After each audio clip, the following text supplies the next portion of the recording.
Alright, today's video is a more recently highly requested video from Instagram. As always, you guys are so active on Instagram. I love it. I love talking with you guys. I love getting your reactions and stuff. But a week or so ago, I posted a picture showing the length of my hair, and I'll show it here now. I actually pulled out a piece of how long my hair was. So I think the picture was something like this, or I did something like that, and you guys went crazy. A lot of you know that I have 4C hair, which is basically one of the tightest coiled textures of African American natural hair, and there's this whole idea that 4C hair does not grow and it does not retain length, and it is not as amazing as all these other hair types, and I am like trying to be the poster child to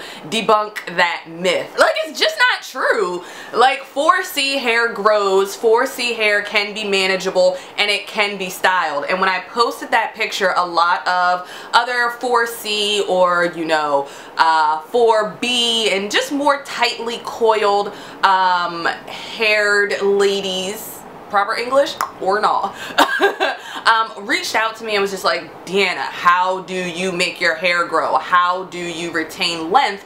And I just wanted to do a video to get out there my ideas and my practices on how I have retained my length and how I feel as though I make my hair grow. So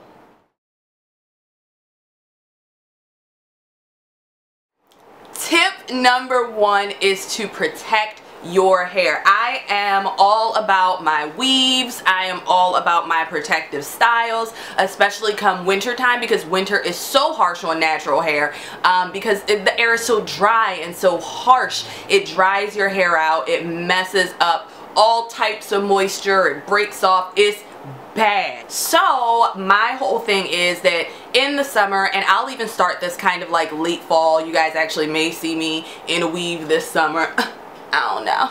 Depends on how I'm feeling, girl. Protective styles are everything. I use weaves and U-part wigs and things like that to protect my hair. However, you can do Marley braids, you can do Senegalese twists, you can do updos that are protective styles. I will mention that when you do go into protecting your hair with Marley braids and things like that, to just be very careful about having your hair properly cared for prior to. The hair textures and the fake hair, that stuff, girl, that you buy to put in your hair is very harsh on natural hair, and it is also very drying. So as it can be used as a protective style, it can also do a lot of harm to your hair if you're not properly oiling your scalp, or if your hair is not properly taken care of before. So that is just an FYI. I tend to lean towards, like I said, the U-part wigs and the lace front wigs and weaves, just because I can get to my hair, oil it as needed, take off the wig or take off the U-part and re-braid my hair and take care of my hair in between time. Tip number 2, which originally was tip number 7, but I want to talk about it before I forget.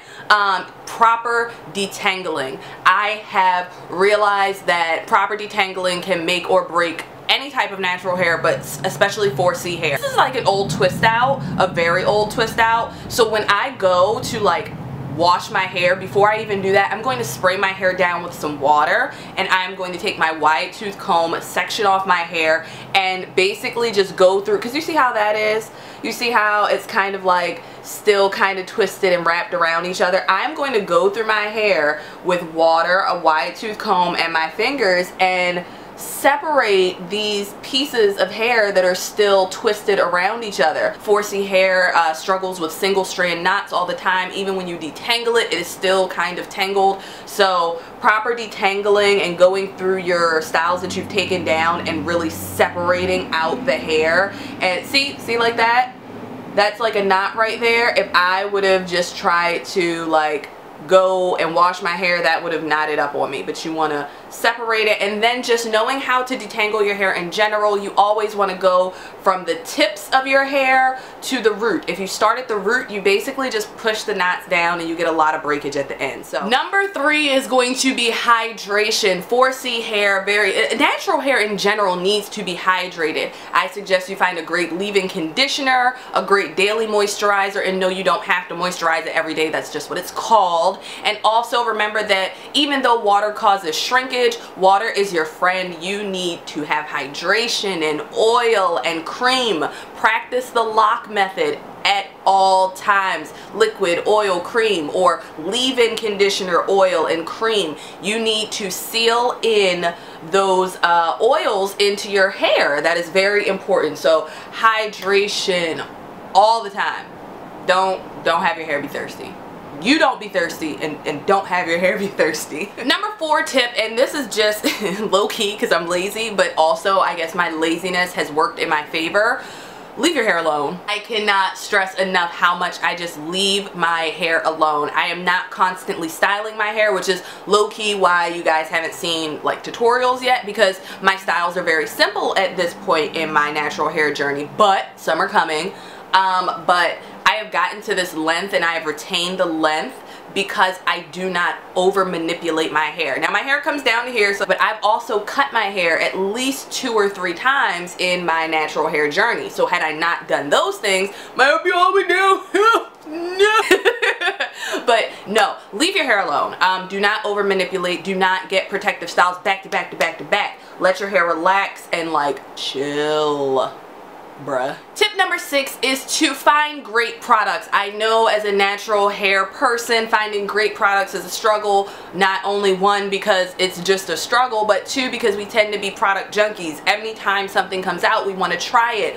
But honestly, trying a whole bunch of different products on your hair does not let your hair you never know. Like, you don't know if your hair really doesn't like a product because you're constantly getting something, switching it out, getting something, switching it out.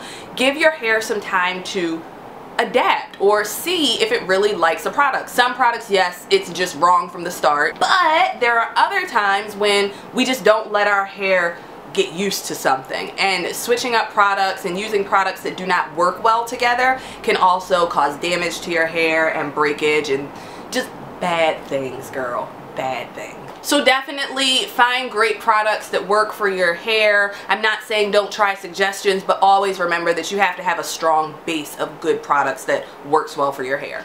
Number 7. Am I really on 7? Because I thought I only had 7 and now there's 8. I don't know. Wrap your hair. Wrap it up, ladies. I don't care if we are talking about in the bedroom or your hair, or in the bedroom when we're talking about your hair. Just wrap it up. I am horrible at this, and I have noticed recently that I am having a lot more knotting and my hair drying out quicker. Like right now my hair is super dry. Today's wash day though, so we good. But wrap your hair up. Wrapping your hair at night helps hold in moisture. It keeps your ends from getting snagged on pillowcases, on bed sheets, on clothes, on bays, chest hair. I don't know. I don't know your life. All I'm saying is that wrapping your hair at night is more than just preserving a style. It is really preserving the health of your hair. And I have a video on how to pineapple short natural hair. I will link it in the description bar below. And that reminds me, I also have a video of products that are working really great for my 4C hair right now. So I'll link that in the description bar below. But wrap your hair up, ladies. Please do yourself the service and just wrap it up. And number 8, because apparently either I can't count or I added something else while I was recording this video and don't even remember. Steam your hair. I am a big shower steamer. I will be getting a Q-Redo soon and doing a review on that. But steaming is a great way to keep moisture in your hair and just to revive and refresh your curls and keep them hydrated. You don't have to necessarily get a Q-Redo if it's not something that you want to invest in. And like I said, will have the review soon, so I'll let you know if I think it's something you should invest in. But even just shower steaming your hair is super great. Really? And y'all ain't telling me? It will not ruin your style, but it will add some hydration to your hair. I know other people try the max hydration method or the cherry Lola to loosen curl patterns or put in a little bit of extra moisture. I am about that life. I just told y'all I was lazy. I can't do it. I also am very finicky and nervous about trying stuff like that on my hair, so y'all ain't gonna see that here. So that was 8, because like I said, 8, 5, 6, 7, 8, yes, ways to basically retain length and moisture. And what is this video about? Tips that I have for you ladies who are 4C or more tightly coiled, you know, not the curls or whatever, on how to sentence structure, Deanna. Jesus. That was my 8 tips on how to retain length and grow tightly coiled and or 4C hair. Those tips and those are the things that I practice to help me retain my length, and I'm sure if you infuse some of these in your natural hair routine, they will definitely help you. Even if it's not like super long growth, it will help with length retention, because growth, it doesn't really mean anything without length retention. Your hair can grow super slow, but if you're retaining the length, your hair will be like, if you have any questions, definitely let me know in the comments below, and also let me know how you retain your length or help your hair grow. Until next time, do not forget to follow me on Instagram at The Pretty Girls Guide, and check out the blog where you can find stuff like this and more on DIY and home and body and beauty and fashion, girl, the fashion. That's www.theprettygirlsguide.com. Yeah, bye guys.